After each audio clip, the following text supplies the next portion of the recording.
नमस्कार. एका भारतीय सैनिकाने दुसऱ्या महायुद्धातील युद्धकाळातील घडलेल्या घटनेवर लिहिलेल्या स्वाधीन की दैवाधीन या पुस्तकावर असलेल्या या कार्यक्रमाला उपस्थित निमंत्रितांचे आणि आपणा सर्वांचे मनपूर्वक स्वागत. प्रथमतः या पुस्तकाचे लेखक मेजर कैलासवासी रामचंद्र साळवी यांचे कुटुंबीय या कार्यक्रमाला उपस्थित आहेत. त्यांचं स्वागत करूया. स्वागत करतील बी कंडोलीचे प्रेसिडेंट कमांडर आनंद कुलकर्णी. प्रथम मेजर साळवी यांची ज्येष्ठ कन्या शुभलक्ष्मी नाईक यांचा सत्कार प्रेसिडेंट करतील.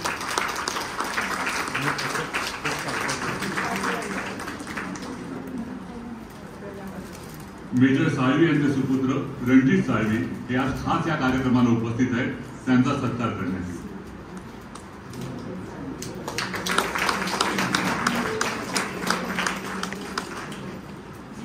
साळवी यांचे नातू रणजित साळवी यांचे सुपुत्र समर साळवी आमच्या विनंतीला मान देऊन बेंगलोरहून खास या कार्यक्रमासाठी उपस्थित आहेत.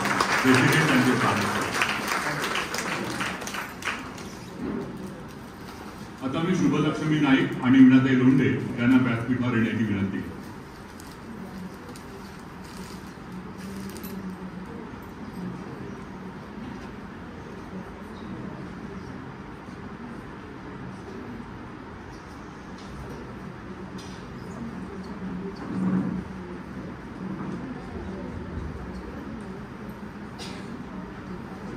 श्रोते हो, हे पुस्तक आहे एका सैनिकाचे.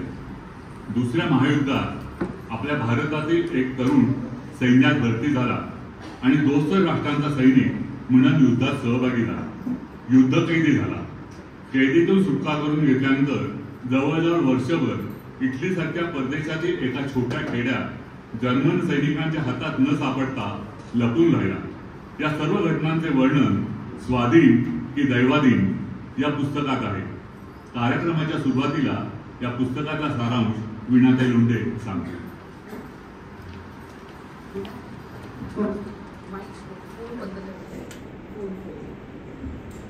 सर्वांनी आपले फोन बंद करावे.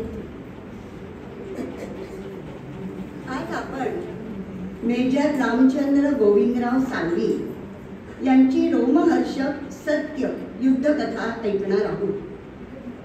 ही केवळ एका सैनिकाची किंवा युद्धबंद्याची रोमांचकारक आत्मकथा नसून माणुसकीची ही कथा आहे.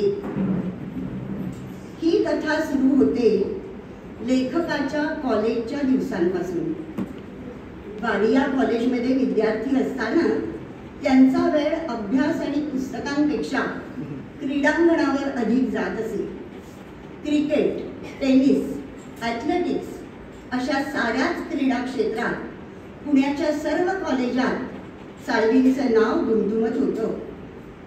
मुंबईच्या हिंदू जिमखान्याच्या क्रीडांगणावर मुंबई क्रिकेट असोसिएशन विरुद्ध महाराष्ट्र क्रिकेट असोसिएशन ही मॅच रंगात आली असताना, साळवी यांनी फडकी बाजू सावरलेली असताना दुसरं महायुद्ध सुरू झाल्याची बातमी येऊन आदळली. ही वार्ता मिळताच सैन्यात जाण्याची महत्वाकांक्षा त्यांच्या मनात उफाळून आली. कारण त्यांच्या वडिलांचे वडील पोलीस इन्स्पेक्टर होते, तर आईचे वडील नानासाहेब शिंदे हे बडोद्याचे सेनापती होते. साळवींनी सैन्यात जाण्याची आपली इच्छा प्राध्यापक कर्क पॅट्रिक यांना बोलून दाखवली. कर्क यांनी आवश्यक पत्रके आणि अर्ज त्यांच्याकडून भरून घेतले आणि वडिलांची संमती आणि सही घेण्यासाठी साळवी साताऱ्याला गेले. वडिलांनी विचार करून त्यांना सांगितलं की तू BA शेवटच्या वर्षाला आहेस. 6 महिन्यांनी परीक्षा होऊन तुला BAची पदवी मिळेल. तू आधी शिक्षणक्रम पुरा कर आणि नंतर सैन्यात जायचा विचार कर. वडिलांचं म्हणणं मुलानं मानलं आणि ते पुण्याला कॉलेजमध्ये दाखल झाले. पण पुण्यात आल्यावर खेळाच्या वातावरणात ते अधिक समरस झाले. त्यामुळे परीक्षेचा निकाल प्रतिकूल लागला. पण वडिलांनी धीर दिला आणि परत प्रयत्न करण्यास प्रोत्साहित केलं. पुण्याला परत येऊन त्यांनी अत्यंत नेटाने अभ्यास सुरू केला. पण सैनिक भरतीसाठी आवश्यक कागद पाठवण्याची तारीख परीक्षेच्या अगोदरची होती. त्यामुळे कागदपत्र सही करून आधीच पाठवावी लागली. अखेर BAचा निकाल अनुकूल लागला आणि त्यांची सैन्यातही निवड झाली. 6 जानेवारी 1941 रोजी पुढच्या सैनिक शिक्षणासाठी ते महूला रवाना झाले. महूचा 7 महिन्यांचा शिक्षणक्रम बराच खडतर होता.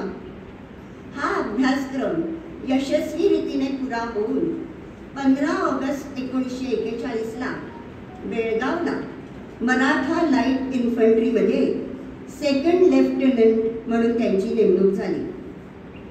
6 महिन्यानंतर नगर येथे एका जाट रेजिमेंट करून त्यांना लढाईची प्रात्यक्षिके महिनाभर शिकवली गेली.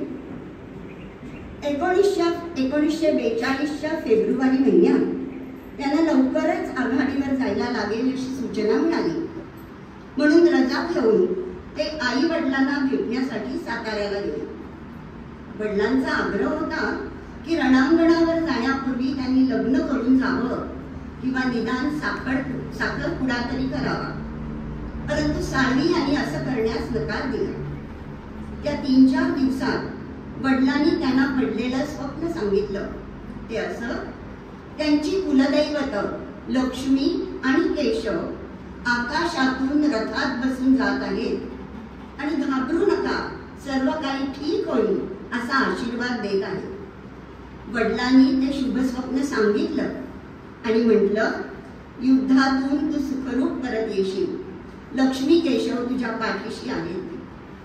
8 मार्च 1942 ला आघाडीवर निघण्याचा लखोटा मिळाला आणि आधी आगबोट आणि नंतर आगगाडीने साळवी कैरोला पोहोचले.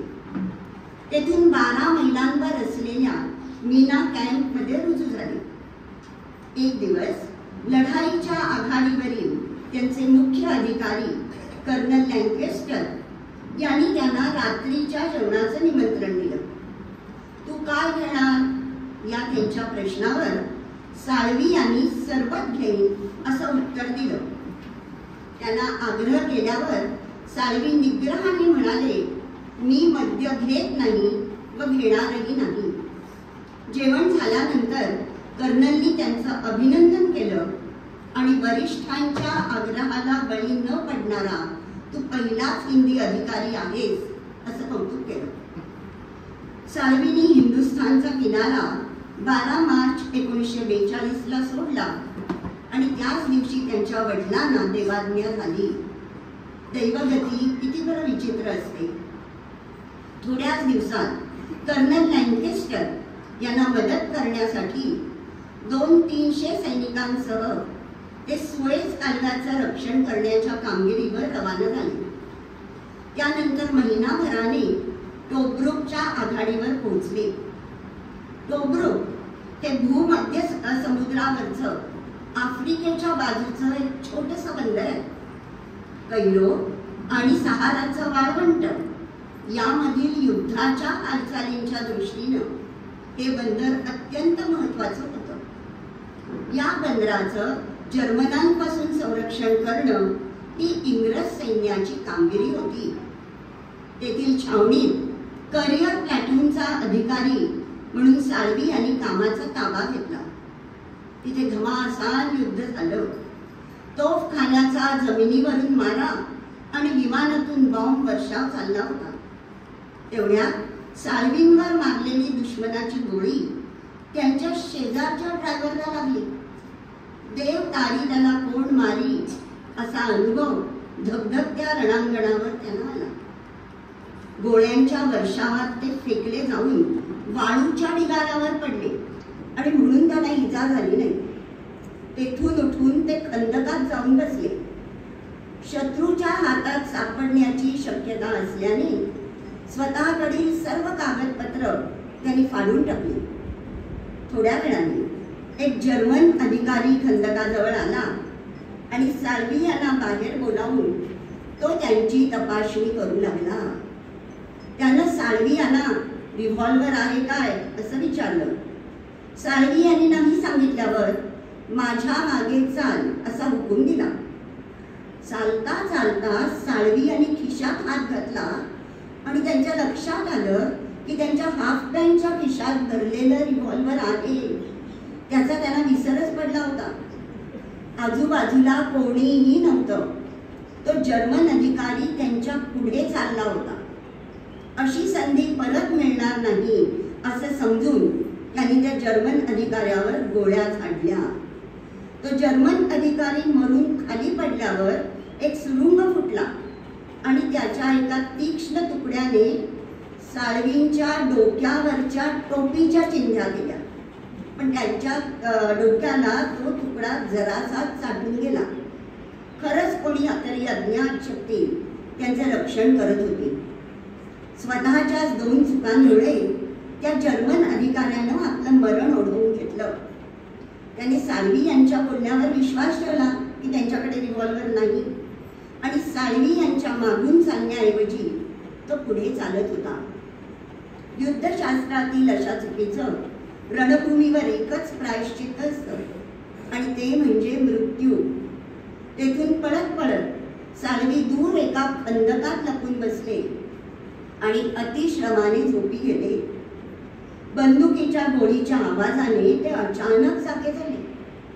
ते खंदकात झोपलेले असताना एका इटालियन सैनिकाने त्यांच्यावर झाडलेली गोळी त्यांच्या हाफ पॅन्टच्या सैल कापडातून आरपार 2 टोकं पाडून जमिनीत घुसली होती. तेवढ्यात तिथे एक जर्मन अधिकारी आला आणि त्याने साळवींच्या डोक्याच्या जखमेवर प्रथमोपचार करण्यासाठी त्याला केंद्रावर नेलं. नंतर साळवी यांना जीपमध्ये बसवून तंबी दिली की तू आता एक कैदी आहेस. हे लक्षात ठेव, तू पळून जाण्याचा किंवा मला मारण्याचा प्रयत्न केलास तर तुला गोळी घालून ठार केलं जाईल. थोडे दूर गेल्यावर त्याने साळवी यांना एका तंबूत नेऊन खायलाही दिलं. साळवी यांना टोब्रुकच्या विमानतळावर त्या जर्मन अधिकाऱ्यानं आणून सोडलं. ही गोष्ट जून 1942ची. तिथे जवळजवळ 25,000 युद्धकैदी होते. तिथे सोडताना तो अधिकारी म्हणाला की तू इटालियनांच्या ताब्यातल्या एक कैदी झालास ही दुर्दैवाची गोष्ट आहे. हे इटालियन फार लबाड आहेत. साळवींजवळ त्यांचं असं काहीच सामान नव्हतं म्हणून जाण्यापूर्वी जीपमधील त्याच्या कपड्यातून त्यांनी एक ब्लँकेट साळवी यांना दिलं आणि तुला सर्वोत्कृष्ट दैवी कृपा लाभो अशी सदिच्छा व्यक्त करून तो निघून गेला. खरं म्हणजे साळवी त्याच्या पक्षाचे युद्धकैदी, पण त्याने केलेल्या मदतीमुळे त्या रखरखीत वाळवंटावरील रणांगणात हिरवे अंकुर फुटल्यासारखं साळवींना वाटलं. साळवींचं परस्वाधीन जीवन सुरू झालं. काही वेळाने त्यांच्याच बटालियनमधील 2 त्यांना येऊन मिळाले. त्यांच्या खाण्यापिण्याची सोय नव्हती. 3-4 दिवसांनी एखादा अन्नाचा डबा मिळत असे. त्यांना एका ट्रकमध्ये बसवून बार्चीच्या छावणीत सोडलं. तेथील कैदेतील जीवनाशी मिळतं जुळतं घेण्याचा प्रयत्न चालू असताना बार्ची येथून हलवलं. जाताना त्यांची गावातून धिंड काढली. लोकांनी अंगठा दाखवून त्यांचा उपहास केला. नंतर त्यांना बारी येथे ठेवण्यात आलं. तिथे 3 महिने राहिल्यावर ॲव्हर्सा येथील कॅम्पमध्ये त्यांना हलवण्यात आलं. तेथील व्यवस्था पुष्कळच चांगली होती. कोणताही जाच नव्हता. सोयी होत्या, पण त्या पिंजऱ्यातील सुखसोयी आहेत हे ते विसरले नव्हते. युद्धनीतीमध्ये युद्धकैद्यांनी स्वतःची सुटका करून घेणं हे त्यांचं कर्तव्यच मानलं जातं. बराकीपासून रस्त्यापर्यंत बोगदा खणून पळून जाण्याच्या प्रयत्नात त्यांना शिक्षाही झाली. ऑगस्ट 1942 ते ऑगस्ट 1943 असं वर्षभर तिथे राहिल्यावर त्यांना अवधानो इथे हलवण्यात आलं. तिथे आल्यावर 10-12 दिवसात म्हणजे सप्टेंबर 1943 मध्ये इटालियन सैन्याने दोस्त राष्ट्रांशी तह केला. त्यामुळे कैद्यांना सांगितलं गेलं की त्यांनी सुटका करून घेण्याचा प्रयत्न करावा. या गोष्टीला 24 तास उलटत नाहीत तोवर जर्मन सैनिकांनी संपूर्ण कॅम्पचा ताबा घेतला. त्यानंतर बऱ्याच लटपटी खटपटी करून साळवी यांच्यासह 5 जणांनी स्वतःची सुटका करून घेतली आणि 14 महिन्यांच्या कारावासानंतर प्रथमच निळ्या आकाशाखाली मुक्त होऊन ते चालत होते. त्यांनी रोमला व्हॅटिकन सिटीला जायचं ठरवलं, कारण रोम शहराला त्या काळात विशेष संरक्षण होतं. या 5 जणांच्या गटाचे साळवी नायक होते आणि बाकीचे अनुयायी. रोमकडे जाणारा रस्ता शोधण्याचं काम ते आकाशातील ध्रुव ताऱ्यावरून करू लागले. अवझानोच्या कैदखान्यात असताना आगगाडीचा आवाज त्यांच्या कानावर पडत असे. ध्रुव ताऱ्याकडे लक्ष ठेवून चालता चालता रेल्वे रस्त्याचाही शोध घेत ते चालले होते. साधारण मैलभर चालल्यावर त्यांना रेल्वे रस्ता सापडला, पण जवळपास खेडं न दिसल्याने त्यांनी एका नाल्याचा आश्रय घेतला.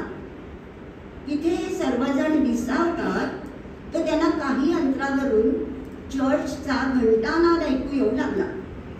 कोणी ख्रिस्त भक्त नकळत त्यांना त्या खेड्याच्या आश्रयाला येण्याचं जणू निमंत्रण देत होता.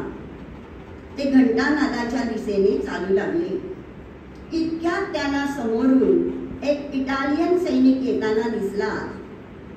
तो एक 25शीचा उमदा जवान होता. त्याचं नाव रोमानो. गोरा पान रंग, सस्मित चेहरा आणि स्निग्ध डोळे यांच्यामुळे त्याला पाहताच या सर्वांच्या मनात विश्वासाची, स्नेहाची भावना जागृत झाली.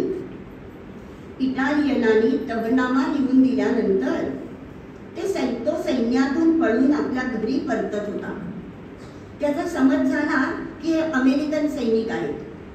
त्याच्याबरोबर हे सर्व त्या लहानशा खेड्यात जाऊन पोहोचले. त्या खेड्यात अशी कंडी पिकली होती की अमेरिकन सैन्य येऊन त्यांना जर्मनांच्या ताब्यातून मुक्त करणार आहे आणि हे सर्व त्या सैन्यातील लोक आहेत असं वाटून त्यांचा आनंद ओसंडून वाहू लागला. साळवी आणि रोमानोला विश्वासात घेऊन सांगितलं की ते सर्व जर्मनांपासून पळून जाणारे सैनिक आहेत आणि त्यांना लपायला योग्य अशी जागा रोमानोने द्यावी. खेड्याच्या हद्दीजवळच्या भागात रोमानोने त्या सर्वांना झाडीत लपून बसायला सांगितलं आणि तो कॉफी आणि ब्रेड आणण्यासाठी निघून गेला. ही घटना सप्टेंबर 1943ची. ज्या गावाच्या ते आश्रयाला आले त्याचं नाव विला सान सेबास्तियानो. खाणं याची वाट बघत असताना सिरियो नावाचा 15-16 वर्षांचा मुलगा तिथे आला आणि त्याने आपल्या आईने न्याहारीसाठी सर्वांना घरी बोलावलंय असं सांगितलं. सिरियोच्या आईचे आमंत्रण अगत्याचे असले तरी गावात जाणं धोक्याचं आहे असं वाटल्याने येत नसल्याचा निरोप सालीने पाठवला. तरीही खूप आग्रह केल्याने ते सर्व त्यांच्याकडे गेले. त्यांच्या आंघोळी होत असताना शेजार पाजारची माणसं त्यांना पाहायला आली, पण हे धोक्याचं होतं. सिरियो आणि रोमानो सांगत होते की जर्मनांचा पराभव अटळ आहे. ब्रिटिश फौजा 8-10 दिवसात त्यांच्यापर्यंत पोहोचतील. तुमच्या खाण्यापिण्याची, सुरक्षिततेची, लपून राहण्याची काळजी आम्ही घेऊ, पण तुम्ही कुठे जाऊ नका असं वारंवार सांगितल्यावर साळवी यांनी एक नवीन योजना आखली. गावकऱ्यांना सर्वजण गाव सोडून गेल्याचं भासवायचं, पण सर्वांनी गावाजवळच राहायचं. साळवी यांच्यावर इतर 4 जणांची जबाबदारी होती. लष्करी शिक्षणाने सामुदायिक जबाबदारीची जाणीव निर्माण केली होती. त्यासाठी आवश्यक शिस्तही अंगी मांडली होती. गावापासून दूरवर असलेल्या दरीत एका नाल्याजवळच्या झोपडीत त्यांनी नवं विराट थाटलं. ही नवी जागा सुरक्षित होती, पण तिथून जाणाऱ्या एका वृद्ध स्त्रीला ती झोपडी दिसली आणि तिने स्वतः जवळचं अन्न त्यांना खायला दिलं. पण आता मात्र परमेश्वरा, आमच्या मित्रांपासून आमचं रक्षण कर असं म्हणण्याची पाळी या सैनिकांवर आली. नंतर गावाच्या टोकाला असलेल्या गोठ्यात त्यांनी आपलं बस्तान हलवलं. दुपारची वेळ रोमानोने मागून आणलेल्या माधुकरीवर आणि रात्रीची वेळ त्याने लावून दिलेल्या वारावर हे 5 जण काढत होते. एका आठवड्यानंतर त्या गावात 40 जर्मन सैनिक आले आणि त्यांनी स्वतःसाठी घरं मोकळी करण्यास सुरुवात केली. त्यामुळे तो गोठा सोडून डोंगरात असलेल्या धनगरांच्या झोपडीत राहायला जायचं या मंडळींनी ठरवलं आणि एका रात्री ते तेथे राहायला गेलेही. ही गोष्ट ऑक्टोबर-नोव्हेंबर 1943. आजपर्यंत 5 जण एकत्र राहत होते, पण आता सुरक्षिततेच्या दृष्टीने प्रत्येकाला वेगवेगळ्या झोपडीत राहणं भाग होतं. ती झोपडी डोंगर माथ्यावर होती. तिथे जवळपास पाण्याचा झरा होता आणि त्या झऱ्याच्या मागच्या बाजूला डोंगरात एक निसर्ग निर्मित गुंफा होती. ती सुरक्षित वाटल्याने साळवी तेथे राहू लागले. बाकीचे 4 आपापल्या आश्रयस्थानी राहत असत. सायंकाळी झऱ्यापाशी सर्व एकत्र जमत. रोमानोही त्यांना तेथेच भेटत असे. 18 नोव्हेंबरच्या एका थंड रात्री साळवींच्या अंगावर थंडगार पाणी ठिपकू लागल्याने साळवी खडबडून जागे झाले. गुंफेच्या तोंडाशी येऊन पाहिल्यावर त्यांना अमर्याद अंतरावर पांढरं स्वच्छ आच्छादन पसरल्यासारखं दिसत होतं. त्या पांढऱ्या चादरीवर पाय टाकल्याबरोबर तो पाय कोठडीपर्यंत आत गेला. दुसरा पायही तसाच आत घुसला. दोन्ही पाय त्या थंडगार बर्फाच्या स्पर्शाने बधीर झाले. जर्मनांच्या भरीस भर म्हणून पांढऱ्या पोशाखात एक नवा शत्रू त्यांची दुर्दशा करण्यास उभा टाकला होता. 18 ते 20 नोव्हेंबरचे 3 दिवस खायला अन्न नाही, झऱ्याचं पाणी गोठल्याने प्यायला पाणी नाही, पुरेसे गरम कपडे नाही, जिवलग मित्र रोमानोचं दर्शनही नाही असे गेले. त्या कडक थंडीनं सांधे फुटू लागले. कानांची पाळी, डोळ्यांच्या कडा, हाताची पेरं फुटून रक्त येऊ लागलं. त्या तीव्र वेदना असह्य होत्या. त्या स्थितीत साळवी जिवंत कसे राहिले हेच आश्चर्य होतं. 3 दिवसांनी रोमानो आला. थंडीत त्यांना डोंगरावर ठेवणं अशक्य होतं. गावातील पुष्कळ लोक त्या 5 जणांना आपल्याकडे ठेवून घ्यायला तयार होते, पण त्या सर्वांना मायस्त्रोची भीती वाटत होती.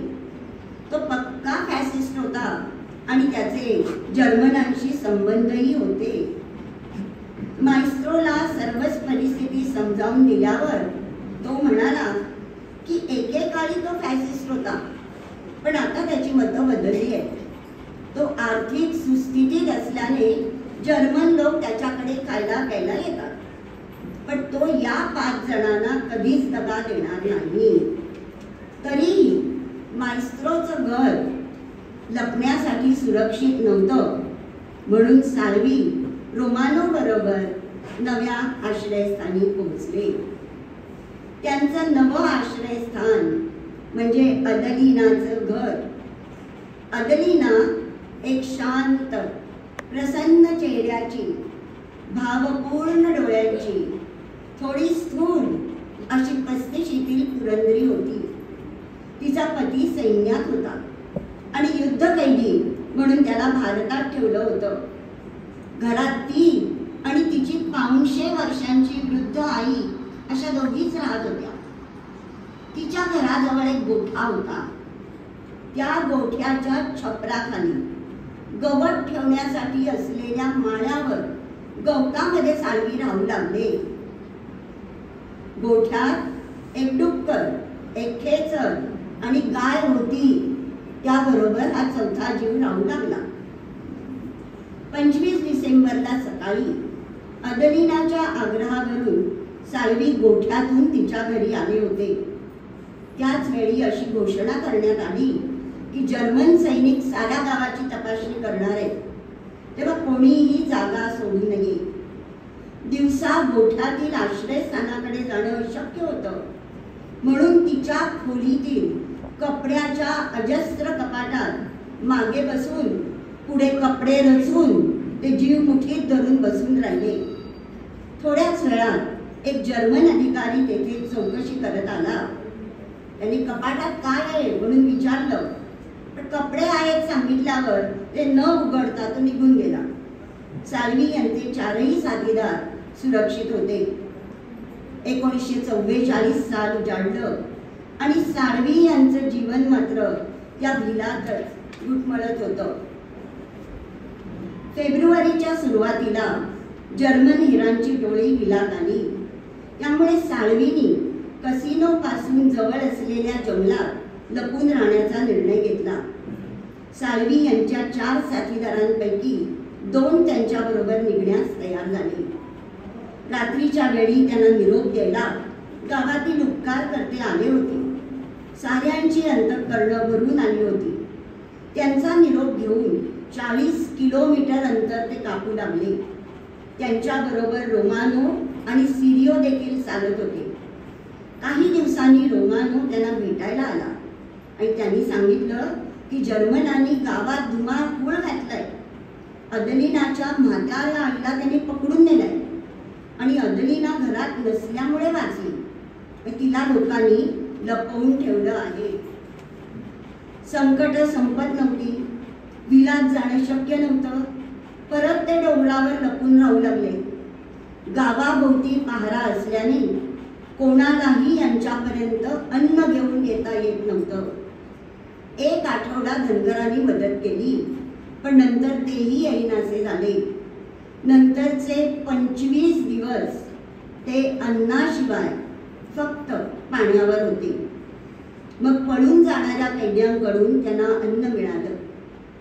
साळवी गुहेत लपले असताना एक जर्मन सैनिक ते ज्या खडकातील पोकळीत लपले होते त्याच खडकावर चढला. तेथून त्याने टॉमिगनची फैर जाणली. त्याची नजर खाली वळून त्याला संशय आला असता तर साळवी तिथेच गतप्राण झाले असते. पण खरोखरच दैवी आशीर्वाद आणि वडिलांची पुण्याई त्यांच्या पाठी होती. जर्मनांनी गावात अत्याचार चालवले होते. रोमानोला पकडून त्याचे कपडे काढून उघड्या शरीरावर त्यांनी बेदम मार दिला. तो त्या वेदनाने तळमळत होता, पण त्याच्या तोंडातून चकार शब्द बाहेर पडला नाही. हे ऐकून सगळ्यांच्या सहनशक्तीचा किती अंत पाहायचा असं वाटून साळवी यांनी अदलिनाला पत्र लिहिलं. आमच्या या सध्याच्या जीवनाचा उभं आलाय. रोमानोची भेट नाही, गावात येण्याची तर सोयच नाही. असं दिवाभीताचं जीवन जगण्यापेक्षा जर्मनांच्या स्वाधीन होऊन सोक्ष-मोक्ष लावावा किंवा आघाडीकडे जाण्याचा प्रयत्न करावा असं वाटतंय. आमचे खाण्यापिण्याचे फारच हाल होत आहेत. 2 दिवसांनी अदलिनाचं पत्र आलं. तिनं लिहिलं होतं, तुमच्या बिकट परिस्थितीबद्दल वाचून फार वाईट वाटलं, पण माझ्या स्वतःची परिस्थिती तेवढीच बिकट आहे. माझ्या आईला त्यांनी पकडलंय. आता ते माझ्या मागे आहे. 4 घरांच्या छपरांच्या सांगलीत मी दिवस काढते. तुम्ही आघाडीवर जायचं ठरवलं असेल तर मी सुद्धा तुमच्या बरोबर येईन. इथे माझा जीव धोक्यात आहे. खाण्याचे पदार्थ मलाही दुर्मिळ आहेत. माझ्या जवळील ब्रेडचा अर्धा तुकडा पाठवित आहे. कोणत्याही परिस्थितीत तुम्ही शरण जाण्याचा विचारही मनात आणू नका. तुम्हाला मुक्त झालेलं पाहण्याची माझ्या मनात आस आहे. तो अर्ध्या ब्रेडचा तुकडा म्हणजे स्वतः अर्धपोटी राहून अदलिनाने पाठवलेला तिच्या तोंडचा घास होता. शत्रूला शरण जाणं म्हणजे ज्यांनी त्यांच्यासाठी जीव टाकला, धोके सहन केले, त्यांचा विश्वासघात करण्यासारखं आहे. असं वाटून साळवींचे शरणागतीचे सारे विचार विरघळून गेले. थोड्याच दिवसात सर्व जर्मन निघून गेले. आता गावात जाण्यास हरकत नव्हती. सप्टेंबर 1943 ते मे 1944 असे 8 महिने लपट छपट काढून ते आता उजळ माथ्याने गावात आले. पण दोस्त सैन्यातील एक अधिकारी या नात्याने सैन्य येईपर्यंत गावात गस्त घालणं, संशयित इसमाचा शोध घेणं, कोणी जर्मन असल्यास त्याला कैद करणं हे साळवी यांचं काम होतं.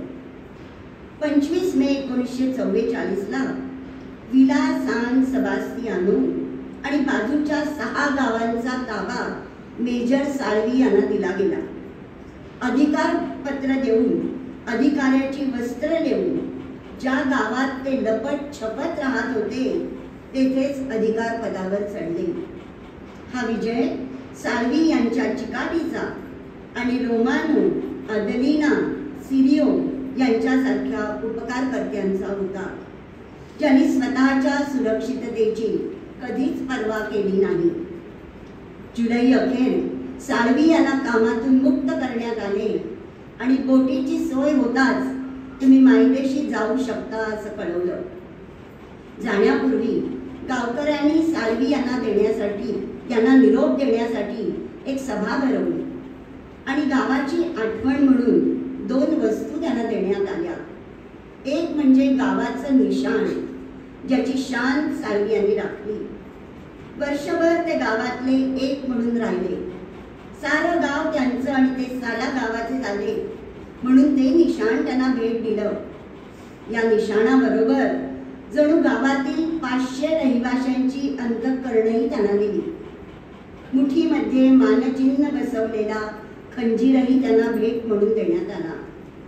साळवी यांनी इटालियन भाषेत उत्तर दिलं, आपण सर्व माझे खरे खुरे प्राणदाते आहात. माझ्या वडिलांनी मला सांगितलं होतं की आमची कुलदैवत लक्ष्मी आणि केशव माझ्या पाठीशी आहेत. या साऱ्या दिव्यातून बाहेर पडल्यावर मला वाटतं की तुम्ही साऱ्यांनीच लक्ष्मी केशव होऊन मला पुनर्जीवन दिलं. मी आजन्म तुमचा ऋणी राहीन. निघण्यापूर्वी साळवी यांनी त्यांच्या सर्व वस्तू म्हणजे wristwatch, greatcoat, blanket, 500 lira अदलिनाला दिले.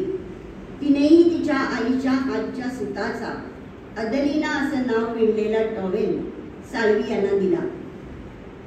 साऱ्या प्राणदात्यांचा निरोप घेऊन निघताना अदलिनाचा हृदय फाडून टाकणारा हुंकार कानावर आला. साळवींच्या डोळ्यातही पाणी आलं. मानवतेवरचा विश्वास दृढ करणाऱ्या त्या देव माणसांना साळवींनी सहस्त्रशः प्रणाम केले. बोट त्यांना दूर त्यांच्या मायदेशी घेऊन चालली होती. धन्यवाद.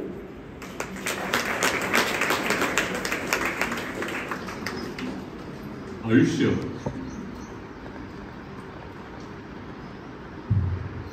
आयुष्य हे कथा कादंबरीपेक्षा अद्भुत असं जे म्हटलं जातं त्याचा प्रत्यय आपल्याला आता आला असेल मिळताना ऐकताना.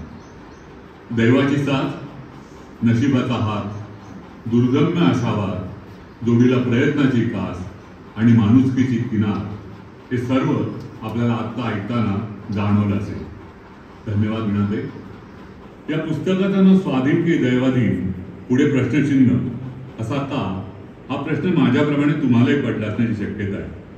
मेजर साळवी या पुस्तकाच्या प्रस्तावनेत म्हणतात, आपल्या सश्रद्ध पूर्वजांनी यशप्राप्तीसाठी पुरुष प्रयत्नाबरोबर दैवाची जोड आवश्यक आहे असं म्हणून ठेवलंय आणि युद्धभूमीवर कैदेत असताना, शत्रूपासून लपताना मला या अतिमानवी साथीदाराची पावलोपावली मदत होत गेली. म्हणूनच मीही माझ्या आठवणींना असे प्रश्नार्थक नाव दिले. मेजर साळवी यांच्याविषयी आपण आता अधिक जाणून घेऊया त्यांची कन्या शुभलक्ष्मी नाईक यांच्याकडून. नमस्कार.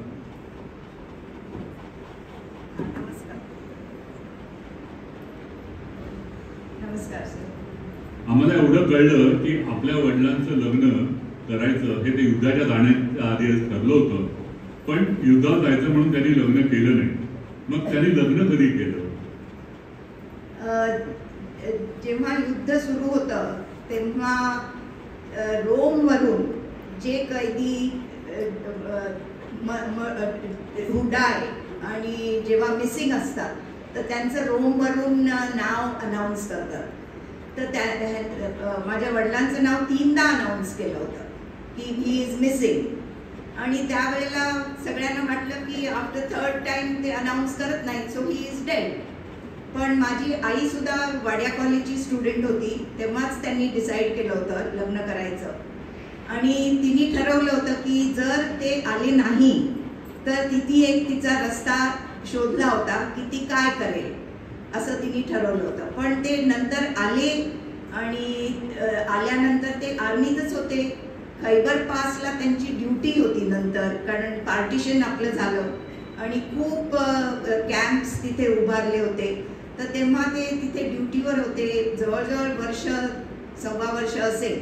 आणि ड्युटी नंतर ते जेव्हा परत आले मुंबईला तेव्हा त्यांनी 1946 मध्ये त्यांचं लग्न झालं. या पुस्तकाची पहिली आवृत्ती 1963 सालची. या पुस्तकाच्या अनेक भाषांमध्ये आवृत्त्या निघाल्या आहेत. आपल्या वडिलांना 1963 साली हे पुस्तक का लिहावं असं वाटलं आणि 2024 मध्ये आपल्याला या पुस्तकाची नवीन आवृत्ती का काढावीशी वाटली? एकूणच आपण या पुस्तकाच्या निर्मितीविषयी काय सांगाल? हे पुस्तक पहिल्यांदा मराठीत त्यांनी लिहिलं, पण जेव्हा ते त्यांचं लग्न झालं आणि इथे आपल्याला इंडिपेंडन्स मिळालं तर त्यावेळेला जे आपले लीडर्स होते, पंडित जवाहरलाल नेहरू, सरदार वल्लभभाई पटेल, तर त्यांनी ह्या आर्मीच्या लोकांना बोलवलं आणि विचारलं की तुम्हाला आर्मीमध्ये कंटिन्यू करायचं आहे का? तर ते म्हणाले की तेव्हा बरेच जण आर्मी कंटिन्यू करायचं कारण Indian army will be form, पण आपल्याला इंडियन ॲडमिनिस्ट्रेटिव्ह सर्व्हिससुद्धा करायची आहे, government has to be formed. तर तुम्ही जर आर्मीमध्ये कंटिन्यू नसेल होणार तर we would like you to join this, so are you willing? तर तेव्हा माझ्या वडिलांनी आर्मी सोडली आणि he join the first Indian administrative service he join. मग खूप ठिकाणी त्यांच्या बदल्या झाल्या.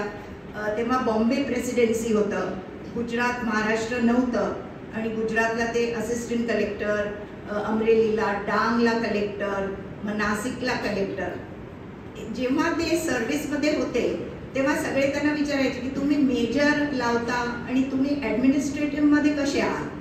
मग ते ती गोष्ट सांगायचे. तर तिथे ज्या शाळा होत्या गुजरातमध्ये सुद्धा आणि नाशिकमध्ये सुद्धा त्याचे जे प्रिन्सिपल होते, जेव्हा त्यांनी ऐकलं ते म्हणाले नाही हे नाही चालणार, 5, 10, 15, 20 जणच ऐकतायत, मी शाळा उघडतो, तुम्ही दर रविवारी या, तिथे बोला. आणि मग ते दर रविवारी जाऊन त्यांची ही सगळी स्टोरी सांगायचे आणि सर ते सगळं लिहून काढायचे. तर तसं ते मॅन्युस्क्रिप्ट तयार झालं आणि मराठीनंतर त्यांनी माझ्या आईनी त्याचं गुजरातीमध्ये अनुवाद केला. She knew Gujarati very very. मग हिंदीत पण झाला अनुवाद, एक हिंदी एडिशन पण आली. आणि नंतर आम्ही कॉलेजमध्ये आलो आणि आमचे फ्रेंड सगळे विचारायला लागले की आम्हाला आता हिंदी मराठी एवढं नाही नीट येत, कारण इंग्लिशचा जोर सुरू झाला होता, तर आम्हाला इंग्लिशमध्ये पाहिजे. मग आम्ही वडिलांना सांगितलं की तुम्ही इंग्लिशमध्ये लिहा. तर माझी तेव्हा धाकटी बहीण जर्नलिस्ट झाली होती, ती म्हणाली ट्रान्सलेट करू नका, तुम्ही परत लिहा. तर त्यांनी ते पुस्तक रीराईट केलं आणि ह्याचं जे कवर आहे ते न्यूजपेपर कटिंग्स माझ्या भावानी UK वरून इंग्लंडवरून मागवले, द रिअल कटिंग्स, ते त्यांनी डिझाईन केलं स्वतःनी ते हे कवर. आणि नंतर त्याचं नावसुद्धा वडिलांनी चेंज केलं, होम एनिमीज शेल्टर असं ते पुस्तक पुढे गेलं. त्याच्यानंतर आणखीन पुढे जे गेलं ते माझा जो भाचा आहे तो समर साळवी, तो तिथे गेला, पोचला विलाला. पण तो जायच्या आधी माझे आई वडील पण गेले होते आणि मी पण तिथे पोचली होती. पण तिथे पोचल्यावर त्याला एक मित्र भेटला, इटालियन, लुचियानो म्हणून एक नावाचा ग्रहस्थ. ते दोस्त झाले. त्यांनी ते इटॅलियनमध्ये दोघांनी ते इटॅलियनमध्ये ट्रान्सलेट झालं आणि तसं ते इटॅलियनमध्ये पण आलं पुस्तक. मग मला जे वाटलं की सारखं वाटायचं की हे पुस्तक आता यायला पाहिजे आणि मला लोक भेटत गेले सारखे.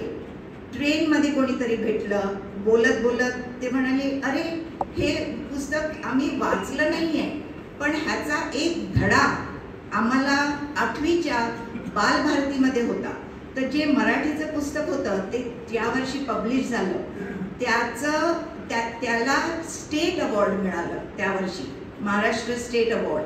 आणि ज्या पुस्तकाला अवॉर्ड मिळायचं ते पुस्तक फुल book is prescribed as a rapid reader for in the university for BA Honors Marathi, जे मराठी घेतात.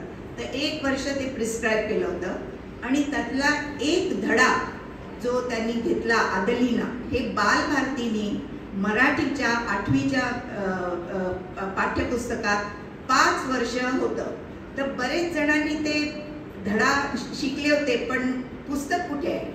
मग मी चिन्मय मिशनची मेंबर आहे, तर जे आता स्वामी तेजोमानंद आहेत, जेव्हा जेव्हा मी त्यांना भेटायला जाते तेव्हा ते म्हणायचे, ती गोष्ट सांग.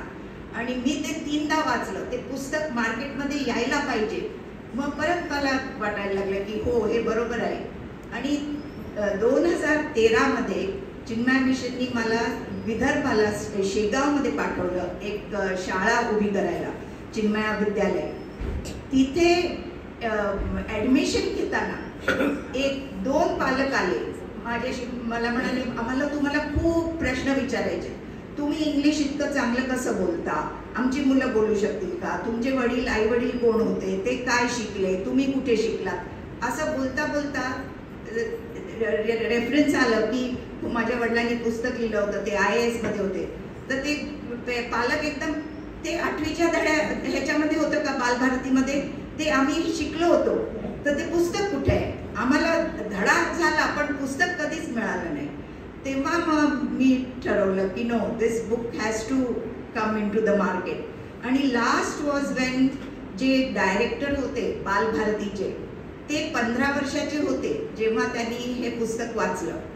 त्यांनी मला 206मध्ये बोलवलं आणि ते म्हणाले हो, आणि त्यांनी सांगितलं की 11वीच्या पाठ्यपुस्तकात आम्हाला परत हा एक धडा घालायचा आहे, आम्हाला परमिशन द्या. आणि अगदी कळकळीने ते म्हणाले की प्लीज हे पुस्तक आणा मार्केटमध्ये. मग असे दिवस गेले आणि जेव्हा मी इथे आले ती 2 वर्षापूर्वी, तेव्हा म्हटलं नाही, मग समरला हाताशी घेतलं, म्हटलं you have to give me moral support आणि you have to come and let's do the book. तर तसं ते आम्ही ही नवीन एडिशन काढली.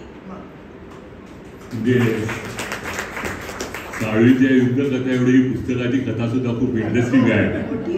आणि हे सगळं मराठी, हिंदी, इंग्लिश, इटली या एवढ्या सगळ्या भाषेत भाषांतर झालेलं पुस्तक, तर आपल्यापैकी कुणालाही वाचायचे, विकत घ्यायची इच्छा असेल तर आपण शुभलक्ष्मी नाईक यांना कॉन्टॅक्ट करू शकता. त्यांच्याकडे पुस्तक आहे, ते आपल्याला मिळू शकेल.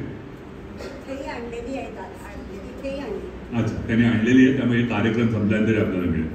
1 मिनिट फक्त फोटो दाखवते. साळवी आणि मिस्टर साळवी, मिसेस साळवी.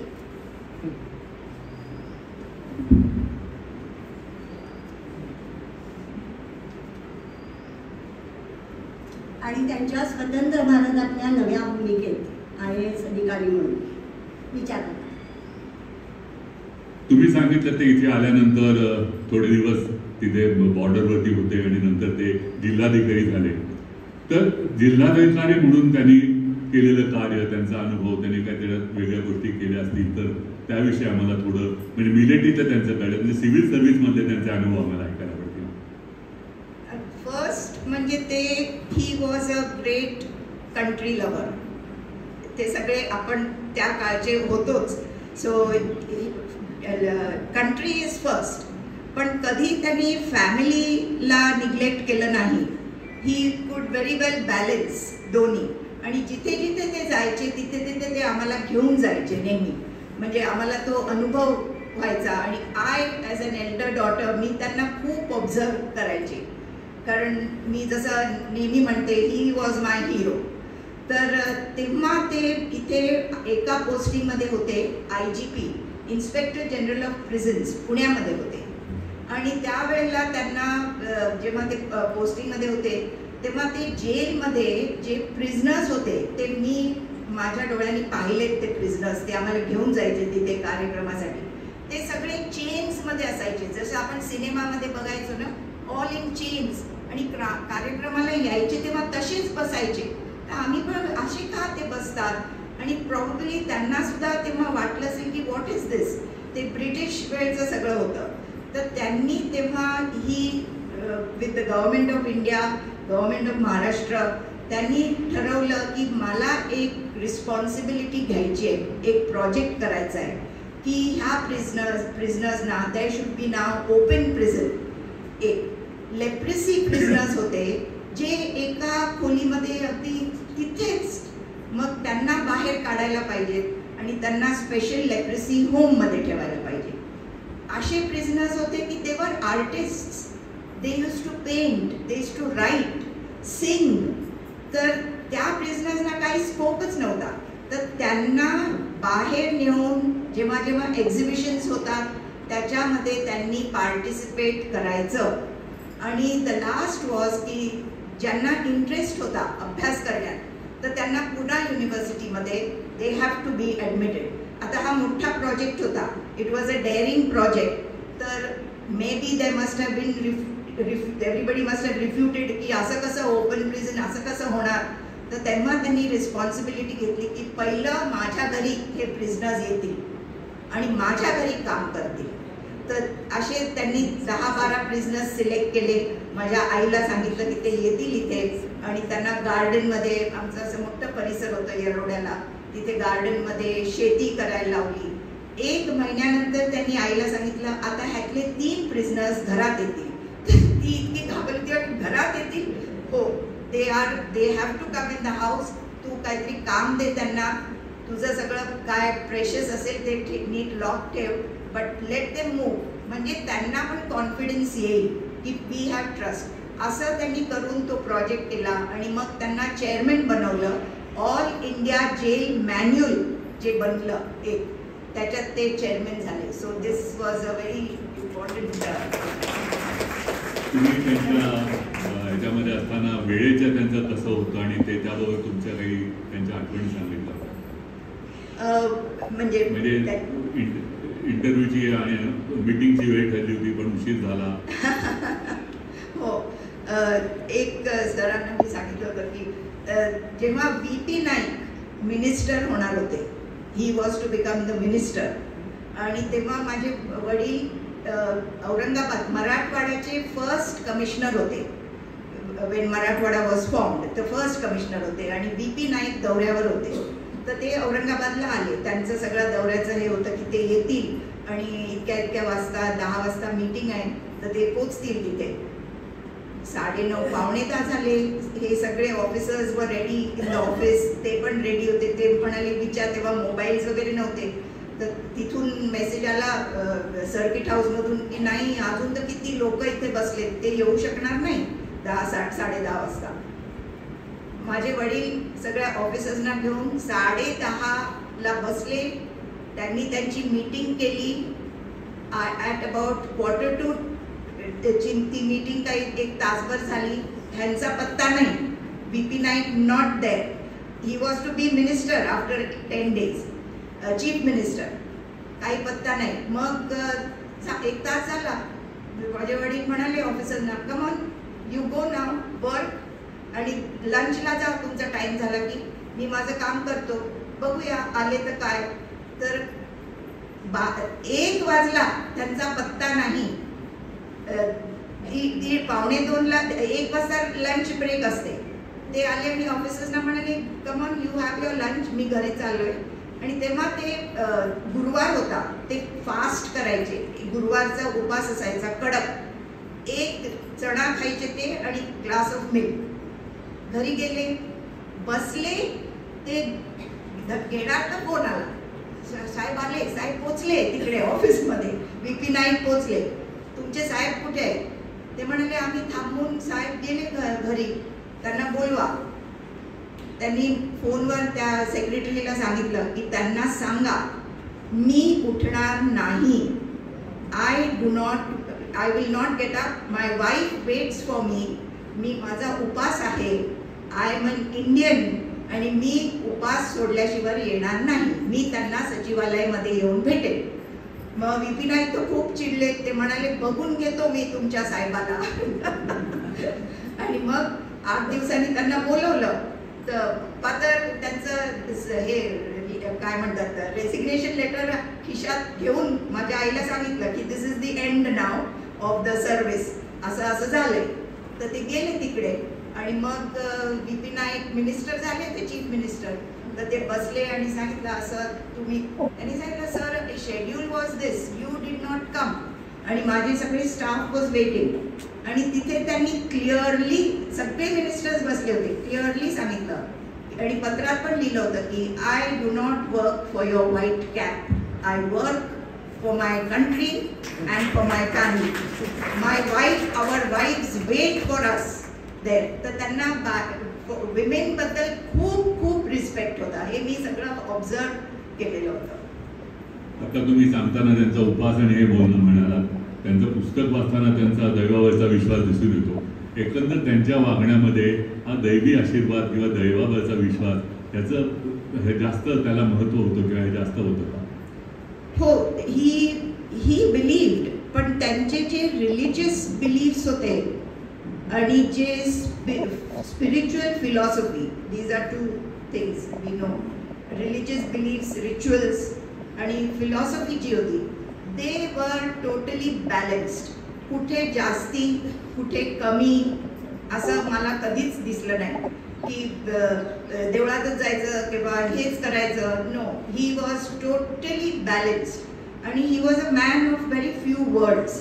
त्यांनी डेफिनेटली ही बिलीव्ड बिकॉज एवढा अनुभव झाला होता. आणि कधी पण आमचं काही असं इफ गेम खेळून आलो आणि वी लॉस्ट, मी म्हणायचे आम्ही हरलो यु नो, तर ते हळूच म्हणायचे everything happens for the best. हां, हे कसं बेस्ट, आम्ही हरलो ना. नाही, नाव यू विल प्रॅक्टिस मोर. तर असं त्यांचं एक ते बरेच हे होते, म्हणजे प्रिन्सिपल्ड होते. He was very punctual. कधी नाही. बॉम्बेचे गव्हर्नर धावत जाऊन तिथे उभे राहायचे कधी काही फंक्शन असलं तर बायको विचारायची why you are running, you are the governor. ते म्हणजे but the major will come and stand there, no before go and wait there. Major will be there before me. तर ते खूप पंक्च्युअल होते आणि a very silent man of very few words, पण very respectful. जे मी करू शकेन तेच बोलणार. मी जर करू शकणार नाही तर त्याच्यावर मोठी चर्चा कधी नाही. हे मी करू शकतो त्याच्यावर ते बोलते. तर असे त्यांचे बिलीफ्स होते. आपले बाबा एक सैनिक असल्यामुळे शिस्त आणि हे सर्व त्यांच्यात असण्याची कल्पना होती. मला तुम्हाला असा प्रश्न विचारायचा आहे की सैनिक म्हणजे शिस्त आहे तर नक्कीच आहे, त्याचबरोबर ते आपले बाबा होते. सैनिक आणि पालक आपल्या बाबांविषयी आपलं काय मत आहे? त्यांची फिलॉसॉफी होती I am a soldier on the field, in the house I am a father. I can not be the soldier. माझी आई नेहमी ती स्पेशली माय ब्रदर तो भयंकर मस्ती करायचा आणि ते आई काय ते ती नाकी नऊ आली की ती म्हणायची जा तिकडे त्यांना सांग तुला पनिश करायला, पप्पांना सांग. ते त्यांचं काम करत बसलेले असायचे. मग तो जायचा आणि म्हणायचा की मला पनिश करायला सांगितलंय. मग ते म्हणायचे बरं पनिश करायला सांगितलंय का, बस त्या खुर्चीवर. तो बसून राहायचा. 1-अर्धा तास झाला की मग ते म्हणायचे बरं जा. मग आई विचारायची की काय सांगितलं. त्यांनी मला पनिश केलं, मी बसलो होतो खुर्चीवर. ते कधी त्यांचं हिज ओपिनियन, कधी चिडलेत, कधी ओरडलेत, कधी आय हॅव नेव्हर हर्ड. ते रोल मॉडेल होते. He is to role model whatever he is to do. आणि हे सगळे त्यांचे जे क्वालिटीज होते ते मी तर म्हणेन की that is the wealth he left for us. That was that wealth. त्यांचं कसं असायचं की माझ्याकडे जे आहे ते मी तुम्हाला देईन, माझ्याकडे नाही तर ते प्रॉपर्टी बनव कर. No no no, he never did that. तर जे माझ्याकडे आहे ते मी तुम्हाला देऊ शकतो. आणि these were all the things: education, knowledge, play lots of games, keep fit, दुसऱ्यांना रिस्पेक्ट द्या, बी पंक्च्युअल, बी कन्सिस्टन्स. आणि आजचा जो शब्द आहे रेझिलियन्स, रेझिलियन्स, रेझिलियन्स, ते त्यांच्यात होतं. You must be able to face the world. It will come. Your effort has to go on. There is an energy who will take care of everything. असं त्यांचं होतं. खरी आणि अविनाशी संपत्ती त्यांनी तुम्हाला दिली आहे नक्कीच. 1965 मध्ये आपल्या बाबांनी आईबरोबर इटलीला विलासान सबस्तियानोला भेट दिली होती. त्या भेटीविषयी बाबांनी सांगितलेल्या आठवणी आम्हाला ऐकायला आवडतील. हो, त्यांनी तेव्हा तिथे भेट दिली आणि खूप म्हणजे रोमानो होता तेव्हा, अदलिना होती, सिरियो होता, ते सगळे त्यांना भेटले. त्यांनी माझ्या आईला सांगितलं होतं की मी जेव्हा रोमानोला भेटेल तेव्हा फोटो काढ. तर फोटो कसला, it was so exciting that whole incident. तिने फोटोच काढला नाही. त्यांनी फोटो काढला नाही कुठे, मीच रडत होते तुम्हाला बघत बघत भेटून. तर ते तिथे तेव्हा भेटले त्यांना. आणि तेव्हा एदलिनाने विचारलं माझ्या आईला की हा कोण आहे, हा कोणाचा मुलगा होता. आम्हाला काही, त्याला मी त्या डुकराबरोबर, त्या गाढवाबरोबर ठेवला, तर हा कोण होता.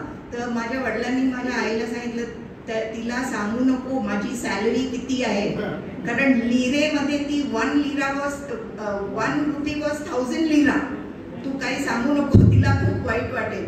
तर ते खूप हे होते. आणि त्यांनी रोमानोनी पण त्यांनी दिलेले सगळ्या वस्तू ठेवल्या होत्या. And that was very unexciting meeting. पण त्यांच्यानंतर मला सुद्धा एक संधी मिळाली जायला. 1986 मध्ये माझ्या यजमानांबरोबर आम्ही इटलीला गेलो आणि मग त्यांच्याकडे गेलो. तेव्हा रोमानो होता. म्हटलं काही करून जायचं, if we get the opportunity. Romano, Adelina दोघंही भेटले. रोमानो सारखा म्हणत होता तुम्ही राहत का नाही, राहा 2 दिवस, मग मी तुम्हाला डोंगरावर घेऊन जाईन जिथे तुमचे वडील लपले होते. पण वी जस्ट स्टेड 1 डे. दोघंही भेटले आणि एक मनाला खूप म्हणजे चांगलं वाटलं की त्यांना त्यांचे हात धरून मी त्यांना थँक्स देऊ शकले असं. आणि नंतर समर सुद्धा गेला, समर भेटला त्यांना. आणि मग समरचं तर मोठं एक आहे एपिसोड, पण तिथे त्याचा इंटरव्ह्यू घेतला. दॅट इटालियन टीव्हीनी त्याचा तिथे इंटरव्ह्यू घेतला. एक मिनिट. हा इटालियनमध्ये आहे, तुम्ही फक्त ते बघा आणि हा काय बोलतायत ते ऐका. त्यांनी इंग्लिशमध्ये ट्रान्सलेट केले ते. तुम्ही फक्त तिथेच बघा, डोंट लुक ॲट मी. पण त्यांचं ऐका.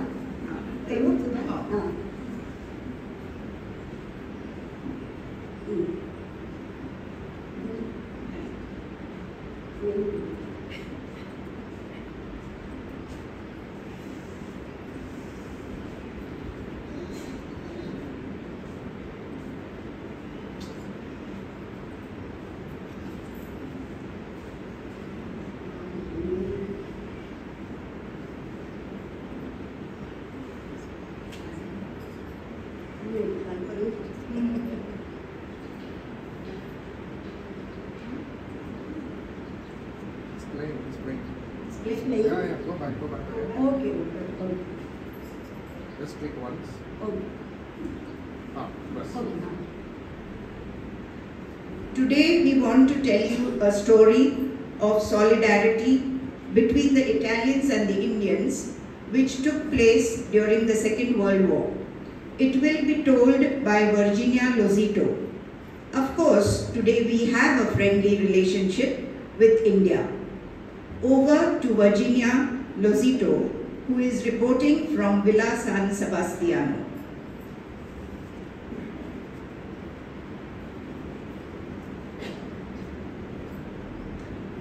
We are in Avezzano. During World War II, there was a concentration camp for prisoners of war.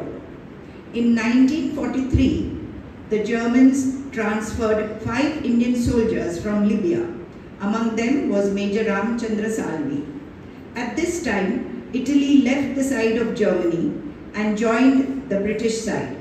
Today, we have Major Salvi's grandson, Samar Salvi, with us. Yes, my grandfather managed to escape from the prison with his companions. They ran non-stop for 12 kilometers and reached the town of Villa San Sebastiano. Here they met an angel named Romano. We tried to hide him in one house and then another, but the whole area was full of German soldiers, so we had to tell him to hide in the mountains. Remember, the country was full of German soldiers. We tried to hide him in our house too, but in my house there was the general command of the area, and so we were a little scared. When we saw it was safe, we would bring him down to the villa to feed him. Once a week, my parents would feed him. Remember, in our villa, there was poverty, but people shared their food with him.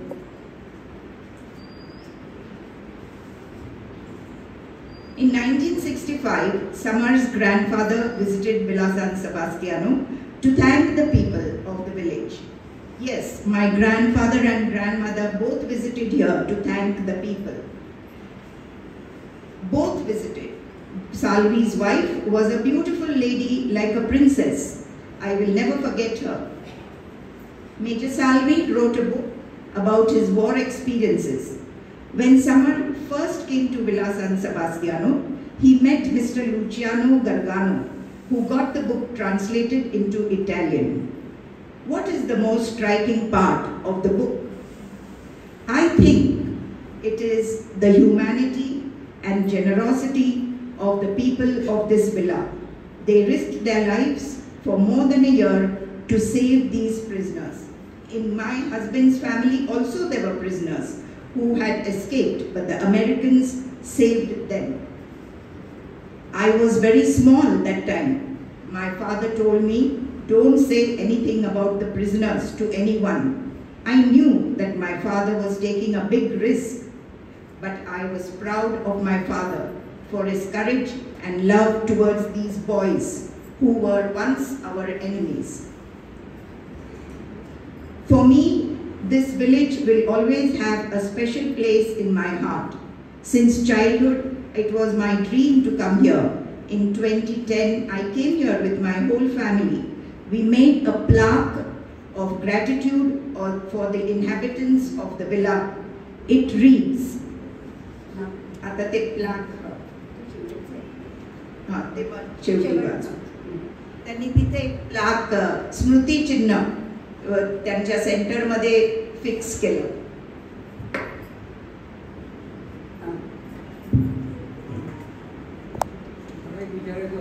नाही, अजून व्हायचं आहे, पूर्ण व्हायचं आहे अजून. हो, आता त्यांना त्यांचं हे झालं तुमचं. हो, आमचं झालं. मी आता त्यांच्या नातवाला समजला बोलतो.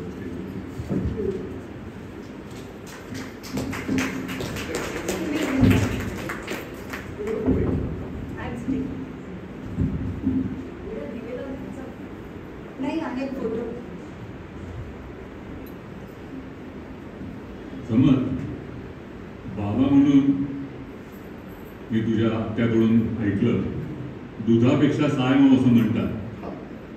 आजोबांचं मुलांपेक्षा नातवांवर जास्त लळा असतो, प्रेम असतो, शिस्तीचा धाक कमी असतो. तुझ्या आजोबांच्या बाबतीतल्या काय आठवणी? माझं मराठी एवढं छान नाही, तर मी इंग्लिशमध्ये बोलू तर चालेल का? हां, okay, thank you. So unfortunately, my grandfather passed away when I was only 7 years old. So whatever memory I have is, from the ages of 1 to 7, and that too, you don't really remember too much when you're about 1 to 3, 1 to 4. But one thing I clearly remember, he used to love to eat chocolates. But he was not allowed to eat chocolates because he had diabetes, I think, at that time, towards the end. So every meal time, whether it was lunch or dinner, as soon as we used to finish, he used to look at me across the table and he used to do this. One ishara he used to do. He used to go to the room as an excuse to take out his dentures and wash it and all of that. But that was my cue to go to the fridge, take out the box of chocolate, go to his room, close the door, and the two of us used to sit and eat chocolates out there. So I remember that very clearly. I mean, honestly, listening to Shubhalakshmi, I wish I had more time with him. I never heard about the war stories when I was 7 years old. I got to hear about it much later. But we had a lot of fun together. He was a man of few words for sure. But he used to love doing all this masti with us. And sometimes in the afternoon when he used to go off to sleep on the chair and his mouth would open, I would go and pop a sweet in his mouth without him knowing about it. आजोबा नातवांचं नातं कळलं. आता शेवटचा प्रश्न तुला विचारायचा आहे की तू आणि विला तुझी पत्नी तुम्ही विला सभास्थळला गेला तर तूही बरेच वेळा लावला. तर एकंदर तुझ्या इडलीच्या भेटीचे तुझ्या आठवणी काय आहेत?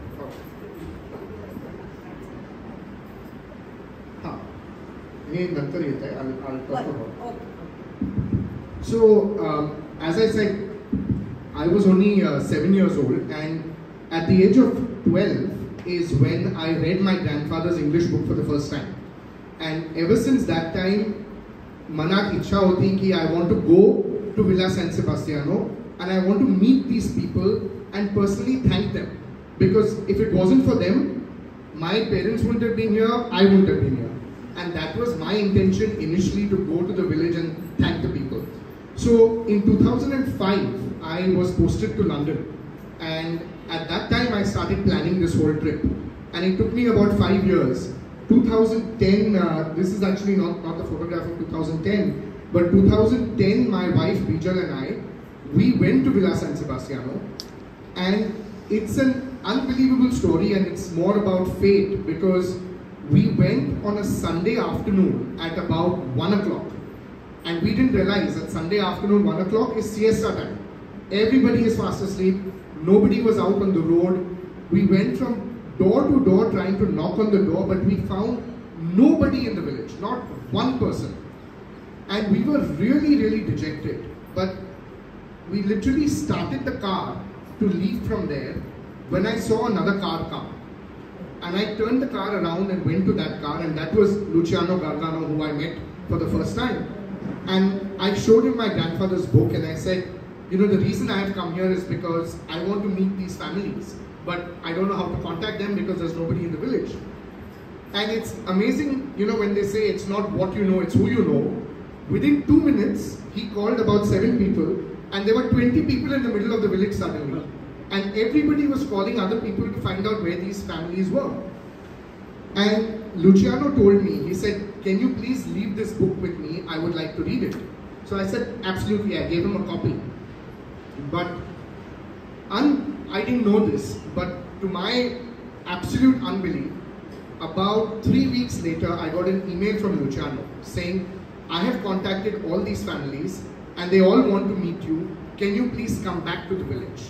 So about 3 months later, my wife and I went back to the village, and they had an incredible spread laid out. We had a 7-course meal. We had like 50 people from the village. Everybody wanted to understand the story. Everybody wanted to understand why we were there, what brought us there. You know, I kept telling them, I'm just very grateful. I wanted to express my gratitude towards what your villagers have done for my family. But they kept putting it back on me, saying, no, we want to be grateful for you because you are telling us the story and we haven't heard the story before. So it was just an unbelievable scene where it was beautiful to see the humanity of these people who at that time in 1943, 1944 were our enemies, but had treated us so well, and even today wanted to express their gratitude towards everything. It was really, really nice to see. We met all the, I think if you go ahead, this is Romano's wife, Nilde. So Romano married a lady about 20 years younger than him. So she is still alive. Nilde is close to 100 years old today. I've met her a couple of times, but that was my first meeting. This is Antonelli, was another person like Romano, Adelina, Sirio. Antonelli was, this is Antonelli's son, who also played a very important role. His father played a very important role in my grandfather's escape. And then this is Adelina's daughter, Isabella. So of course I went in 2010, so that generation was no more, but I only met all their children. So this was Adelina's daughter Isabella, who unfortunately is not with us anymore. This is Sirio's son, Sirio Valente's son, I forget his name. Pablo, yes, this is Pablo, Sirio's son. Pablo is of course in Italy again as we speak. Ivana, you saw her in the interview. Ivana was a girl of 8 years old, and she remembers walking up to the mountain at 3 o'clock in the morning with bread and milk in her hand to give to my grandfather. And it's amazing, in 2011 when I met her, that's my wife Bijal with me, in 2011 when I met her and I showed her my grandfather's photograph when he was about 70 years old with almost no hair, little white hair and much older, she took that photograph and literally threw it away. And she said, no, this is not Salvi. And then when I showed her the photograph of him as an army officer when he was 20, she kept touching that photograph and she said, see, this is Salvi. You know, so her memory of my grandfather also was of a 21-year-old man. This is again Neil Day with Luciano and my wife. And I think the last one we have, the next one, this is Romano's 2 grandchildren. So Fabrizio's son Luca and Ranjit's son Samar, the 2 of us who are Romano and Major Arji Salvi's grandchildren. But let me, I'm going to give you a little more insight into the story. So in 2010 when I met all these people, they all wanted to read the book, but nobody spoke English. So I told Luciano, I said, we have to translate this book somehow. And he said, okay, leave it with me, I'm going to plan something. And he didn't tell me, but every day he took 1.5 pages of the English book and translated into Italian. And Luciano's English was not very good. So I would randomly get a message from Luciano, why did your grandfather call his father Anna? What does Anna mean? So then I would explain that on email. So I got a lot of questions from him and I realized he's reading the book. I didn't realize he was translating it. Finally, we went in October 2010. In May 2011, Luciano called me. He said, I want to come to London and meet you. So I said, okay. So he came, he stayed with us, and he showed me the entire translation that he had done from English to Italian. And I was so excited. We both sat, we designed the cover of the Italian book that you saw earlier, and we published that Italian book. I didn't tell my family anything about it, but in August 2011, we decided to take my entire family to Villa San Sebastiano. I think Shobha missed that trip, so she's not in the photograph, but you'll see Major Arji Salvi's 2 children are there. Ranjit Salvi is here, and their youngest sister Gauri is here, who lives in Goa today. But about 14 of us went to the village and we launched the Italian book in the village. So it was a big ceremony in the village. The mayor of the town had come. They had an official translator, translating all of it for us. And at that point, we presented the village with this plaque. And I think we've got a photograph of the plaque. Yeah. So this plaque is actually in Italian, but okay, you can read it on this. If I can. What is written? What's written on the plaque? Equate? Yeah, he's increasing. What is written there is a saga of love lived during World War II in Villa San Sebastiano. Romano, Adelina, Sirio, Antonelli extended their help and showered their love to Lieutenant Arji Salvi and 4 others, Sharafat, Murafat, Chaco and Lieutenant D'Souza from Avezzano prison camp between September 43 to September 44. For this help given and love shown, we, the family of Lieutenant Arji Salvi, extend our gratitude to the people of Villa San Sebastiano. Had it not been for them, we, the Salvi family, would not have existed. So, if anyone's actually going to visit Villa San Sebastiano, this plaque actually still stands there today in the center of the village. Right, very quickly, I have a few more stories I just want to do. I know we are running short of time, but like we had the interview that you saw, which was by an Italian channel, Rai Uno. We had the Reader's Digest in India also cover this entire story, and they've done an article on us, I think it was in April 2012, if I'm not mistaken.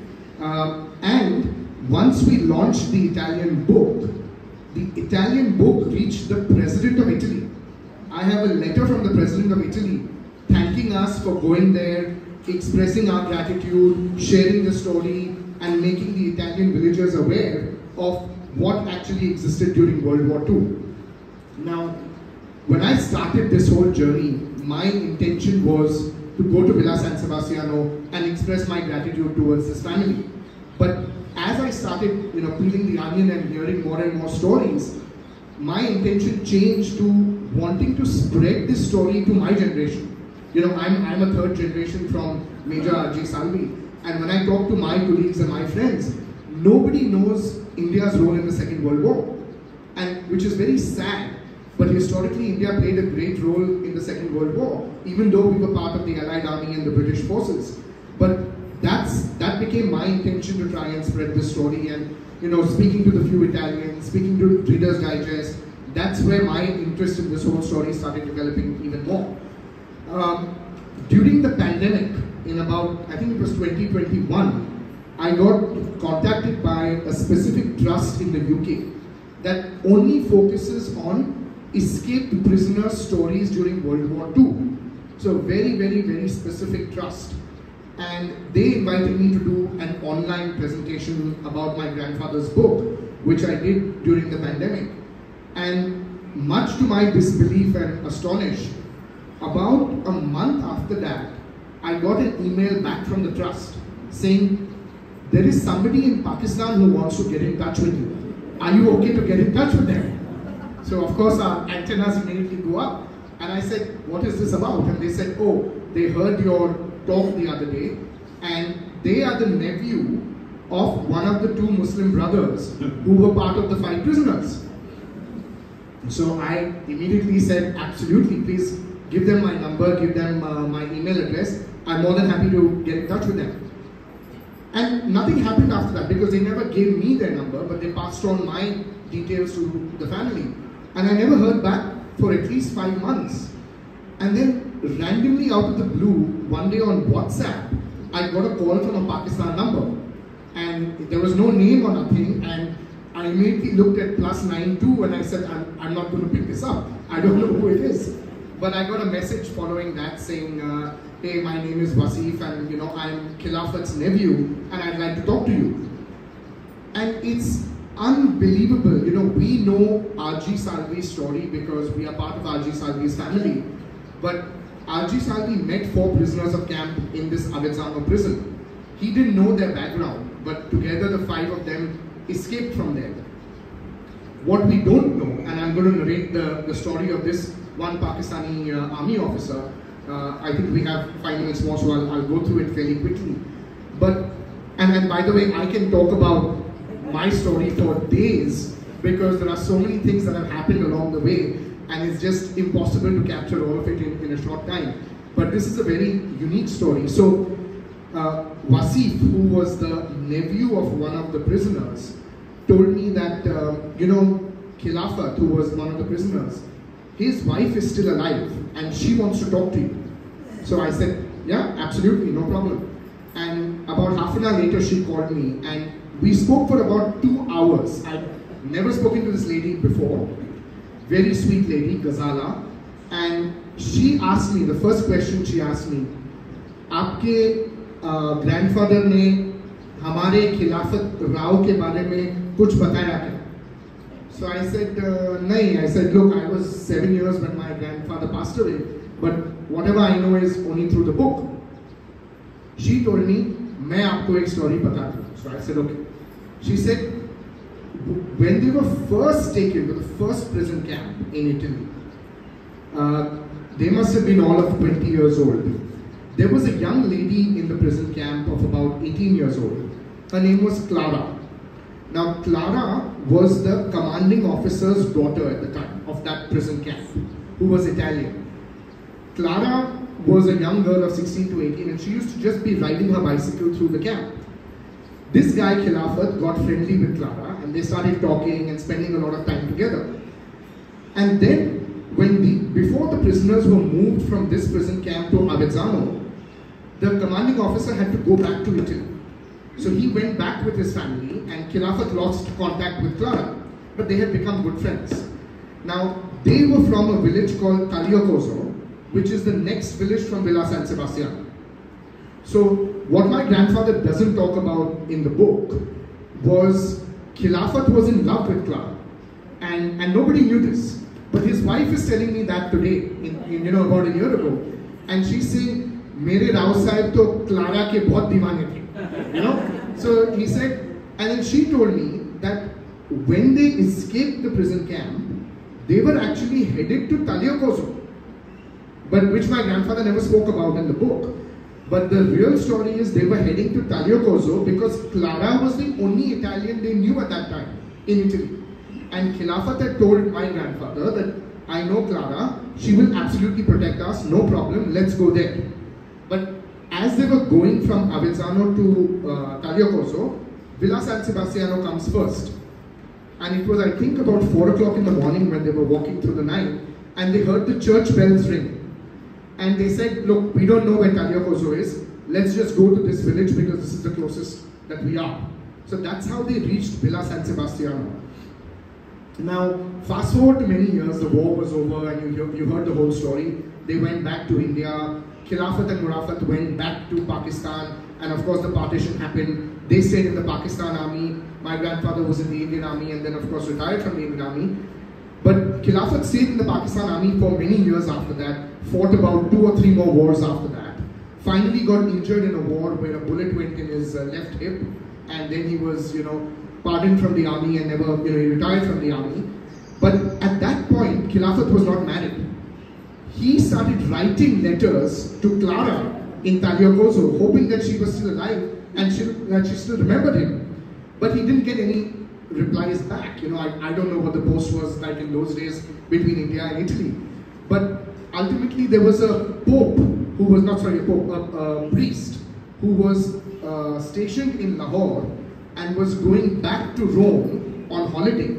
So he told the priest, "Please, can you take this letter, go to Tagliacozzo, there is a lady Clara there, tell her I am waiting, I haven't got married, and I would love to get married to her." Now the priest must have immediately realized that this is a Muslim guy in Pakistan, she's an Italian lady in Italy, it's not going to happen. So the priest came back, this is my speculation, right? The priest came back and told Khilafat, "She's already married, forget about her, she doesn't want to talk to you." Which was false, right? Khilafat then got married in Pakistan, had 2 children of his own, that was his first wife, and then somewhere along the way he decided to make a trip to Italy. When he went to Italy, he met Clara, and Clara was, "Where have you been? I have been waiting for you all along." And he said that this is what the priest told me. And Clara said, "No priest ever came to meet me, I'm not married." You will not believe, Khilafat came back to Pakistan, divorced his wife, and decided to go and marry Clara. And in about 6 months since the divorce happened, he had not yet gone back to Italy, Clara passed away. And by this time he had divorced his wife, he has left his 2 children away. And anyway, long story short, about 10 years later, he remarried to a lady who was 30 years younger than him. That's the lady Ghazala who called me and has narrated this entire story to me. So, like Major R.G. Salvis, we have now learned one of the other prisoners' story. I would love to find out the backstory of all the other 3 prisoners, but it's been very hard to try and find some of them. But my point of telling you the story is, all these prisoners had different stories, and they all just came together in one prison camp. And it's unbelievable how this story has such a huge opportunity to, completely explode and tell the generation of today what humanity really is or was. So yeah, that was my 2 bits on the entire story. Thank you so much. We will have to take another interview. Okay. तर मित्रांनो, या कार्यक्रमाचं नाव आहे कथा युद्धाची कथा माणुसकीची. गेल्या तासाभराच्या कार्यक्रमात आपल्याला याचे प्रत्यंतर आलं असेल. भारताचे माजी संरक्षण मंत्री यशवंतराव चव्हाण या पुस्तकाविषयी लिहितात, हवामान, इतिहास, भाषा ही सर्व वेगवेगळी असली तरी मानवी मन समान भावनांनी कसे प्रेरित होत असते व युद्धाच्या अग्निवर्षावात सुद्धा राहून भाजून निघालेल्या जनमानसामध्ये सौराज्याचे ओलावे किती विपुल असतात याचे हृदयंगम अनुभव या कथेत आढळते. आणि आपल्यालाही पटते की ही कथा प्रामुख्याने माणुसकीची, जाती, धर्म, भाषा, देश इत्यादी मानवनिर्मित भेदाने जखडलेल्या न जाणणाऱ्या, या भेदाचे अडथळे न जुमानणाऱ्या माणुसकीच्या भावनेची, आपल्या गावाचे सोडा, आपल्या देशाचे नागरिक नसलेल्या युद्धकैद्यांना लपवण्याची जोखीम दाखवणाऱ्या माणुसकीची, त्यासाठी झालेला त्रास सहन करणाऱ्या धैर्याची आणि इतकेच नव्हे तर या स्नेहाचा वारसा दोन्ही बाजूने जपणाऱ्या सहृदयांची. आजही इट्टीतील विलासन सबस्तीव गावाने पिढ्यानपिढ्या या आठवणी जपल्या आहेत. मेजर साळवी कुटुंबियाच्या आजच्या पिढीलाही विलासन सभेने या गावाने मेजर साळवी यांच्या केलेल्या रक्षणाची जाणीव आहे. त्यामुळे त्या गावातील लोकांविषयी कृतज्ञता आहे. ती कृतज्ञता हे कुटुंबीय त्या गावाला भेट देऊन जपत आहेत आणि विलासन सभेचे गावचे रहिवासी मेजर साळवीचे कुटुंब म्हणून या कुटुंबियांचे स्नेहपूर्वक स्वागत करीत आहेत. ऋणानुबंधाच्या या अलौकिक नात्यात कौतुक व्यक्त करून मी या कार्यक्रमाची सांगता करतो. धन्यवाद.